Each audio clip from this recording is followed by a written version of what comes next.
നിന്നെ ഞാൻ അന്വേഷിച്ച് നടക്കായിരുന്നു. എന്താ വിശേഷം? വിശേഷം തിരക്കാൻ നാനുണ്ടോടാ നിനക്ക്? എന്തായാലും കാണാം. വയനാട്ടിൽ രക്ഷാപ്രവർത്തനം നടത്തിയ സൈന്യത്തെ സമൂഹ മാധ്യമങ്ങളിലൂടെ അപകീർത്തിപ്പെടുത്തിയ ആൾക്കെതിരെ പോലീസ് കേസെടുത്തു. തിരുവല്ല സ്വദേശി അജു അലക്സിനെതിരെയാണ് കേസെടുത്തത്. മോഹൻലാൽ വയനാട് സന്ദർശിച്ചതുമായി ബന്ധപ്പെട്ടാണ് അധിക്ഷേപ പരാമർശം. വിവരങ്ങളുള്ള ആളെ മാനിക്കണം, എന്റെ രീതിയാ.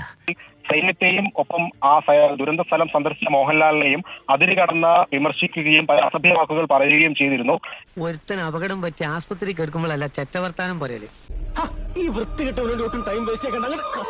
എന്താണ് മോഹൻലാൽ അവിടെ സന്ദർശിക്കാൻ യോഗ്യത എന്നുൾപ്പെടെയുള്ള ചോദ്യങ്ങളാണ് ആ വീഡിയോയിൽ ഈ അജു അലക്സ് ചോദിച്ചിരുന്നത്. അതേടാ കുരിശ്? ആ ഹോട്ടലെടുത്തുന്ന കുരിച്ചൻ പണ്ടേ അവൻ എന്നെ കണ്ടൂടാ. ഇതിന് പിന്നാലെ വ്യാപക വിമർശനവും ഇയാൾക്കെതിരെ ഉയർന്നിരുന്നു. തൊട്ടു പിന്നാലെയാണ് അമ്മയുടെ ജനറൽ സെക്രട്ടറി കൂടിയായ സിദ്ദിഖ് സംഭവത്തിൽ മോഹൻലാലിനെതിരെ നടത്തിയ അപകീർത്തികരമായ പരാമർശനം ചൂണ്ടിക്കാണിച്ചുകൊണ്ട് പോലീസിൽ പരാതി നൽകിയത്. ഈ അറിയാത്ത പിള്ളക്ക് ചൊറിയുമ്പോഴേ അറിയൂ.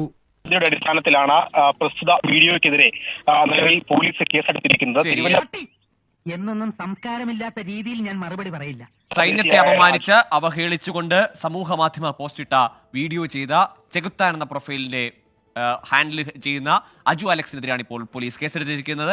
എന്തായാലും അത് നന്നായി.